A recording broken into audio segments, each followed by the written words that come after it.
Pinalawig ho ang pagbabawal sa pag-angkat ng bigas mula sa ibayong dagat. Para daw ho suportahan ang ating mga magsasaka.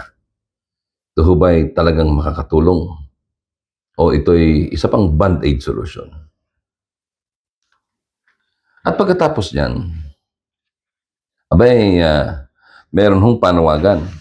Sa kauna-unahang pagkakataon, ako ay sumasang-ayon dito sa grupong akbayan. Bagay na alam naman natin kung bakit hindi ako sumasang-ayon madalas sa kanila. Una, sa kabilang banda, ay sumasang-ayon ako doon sa kanilang panawagan na i-live stream ang mga gagawing pagdinig ng ICI sa mga issue at usapin may kaugnayan sa flood control projects. Magandang bagay po yan.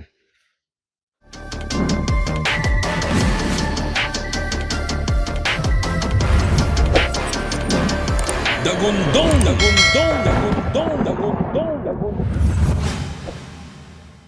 Magandang araw po muli sa inyong lahat, mga kaibigan.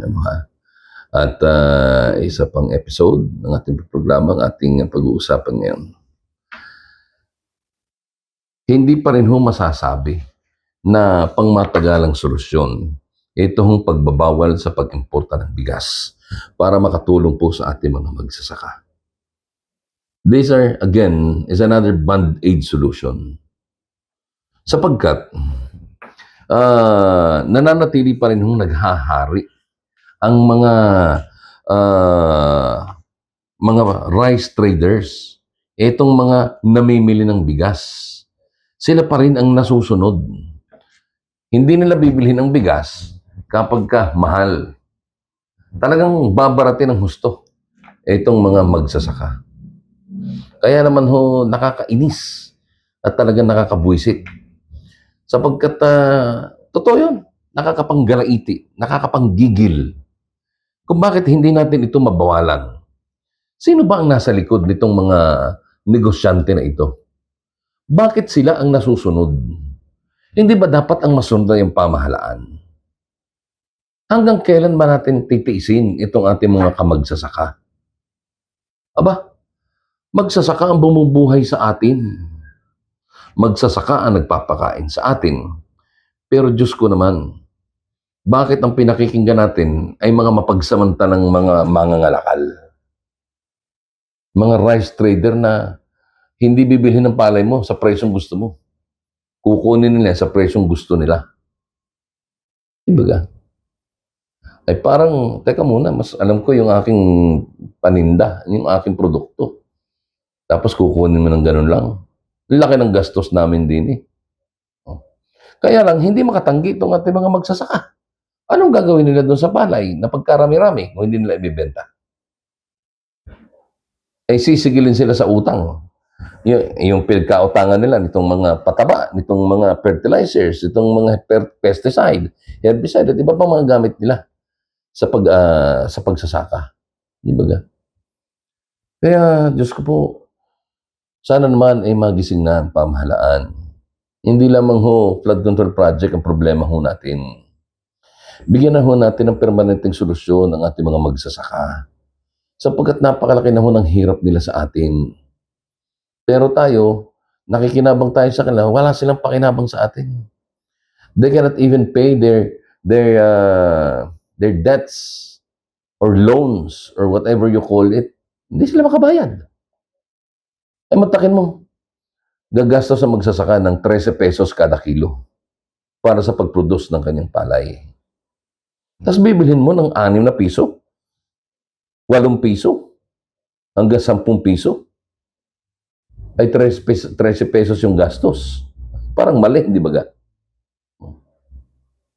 Kaya, ang kailangan dito, batas na uuobliga sa lahat ng mga rice traders na sumunod at nagtatakda ng permanenteng rice ceiling o price ceiling. Hindi. Na ganito. At dapat, ang agriculture, tumutulong sa mga magsasaka para alamin, magkano nagastos mo, magkano yun, para makita nila sila man ay makapagsabi. Hindi ho pa pwede kasi gastos namin dito ay ganito. Ano na nakikitain namin? Hindi ba? Kapag binenta namin ito ng palugi, wala na. Ultimong bigas na para lang sana sa kanilang sarili, baka maibenta pa nila dahil kailangan nila ng pera na pambili ng iba nilang pangangailangan. Napaka-ironic, di ba? Mga magsasaka ng palay, walang bigas. Mga magsasaka ng palay, walang, di ba? Tapos sila pa laging huli.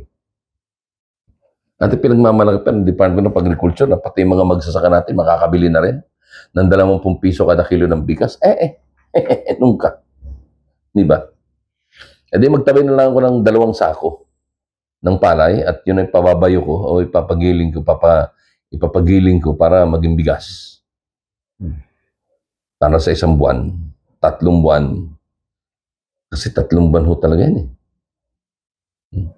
Simula sa land preparation hanggang sa bentahan. That will take you 90 days up to 3 months. Hindi ba? So, ang kailangan natin batas. Itakda ang permanenteng presyo ng palay. Kung ito'y sariwa at kapag katuyo. Para nang sa ganon, wala hong maireklamo itong ating mga kababayang magsasaka. Sana may makinig. Sana may makinig na senador o congressman. Huwag puro budget at pera ang pinag-uusapan. Intindihin niyo naman at pakinggan ang ating mga kababayan. Dagundong, dagundong, dagundong, dagundong, dagundong. Sa panig ng ICI o yung Independent Commission on Infrastructure, malawak ho ito. Hindi lang ito sa pakiwari ko, sa pangalan pa lang, hindi lamang ho flood control project kasi nakalagay infrastructure. So ibig sabihin, lahat ng mga pagawaing bayan, lahat ito ay iimbestigahan ng ICI at saka sila mag-recommend ng kaso sa sinong may kasalanan. Pero tanong, paano natin makikita kung tama ba ang nangyayari? Kung totoo pa ba ang mga pinag-uusapan sa ICI? Kung sila-sila lang ang nagkakarinigan? Ako, naniniwala ko, dapat bukas ito sa publiko. Kagaya ng public hearings o ng mga hearings na nagaganap sa Senado at sa Kongreso. Dapat ay ganun din itong sa ICI. Marapat lamang na makita ng ating mga kababayan ang transparency na ipinagyayabang itong grupo na ito. Kasi, kung itatago natin ang proceedings at hearing, ako mismo, isa ako sa magtataka. Ako mismo, isa ako sa tutulig sa dyan. Dahil ako'y naniniwala hanggang ngayon na walang integridad itong si Secretary Singson na ilagay mo dyan bilang miyembro. Pero nandyan nandyan na. Kaya dapat, para may complete transparency, ay isahin papawid natin ito. Naka-televise, naka-livestream, kagaya na nangyayari. Kasi, doon lang natin makikita, totoo ba at seryoso ba ang pamahalaan na ito? Pero kung tatanggi ang pamahalaan, tatanggi ang presidente, sa hiling nito natin mga kababayan, may malaking problema tayo. May malaking problema tayo. Kaya, if I were you, mag-decision kayo, ICI, isa publiko ninyo ang inyong pagdinig. Huwag kayong magtago. And besides, kami ang nagpapasweldo sa inyo. Mga ipokrito kayo. Kami ang nagpapasweldo sa inyo. Kaya, bigyan ninyo ng kalayaan ang ating mga kababayan na mapanood ito at makita ang ginagawa at gagawin ninyo pagdinig. Karapatan namin yan. Karapatan ng taong bayan. Maraming salamat.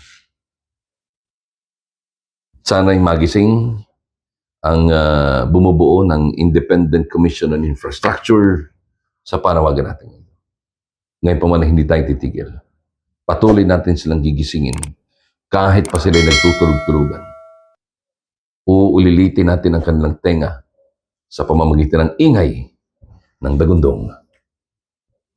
Dagundong, dagundong, dagundong, dagundong, dagundong.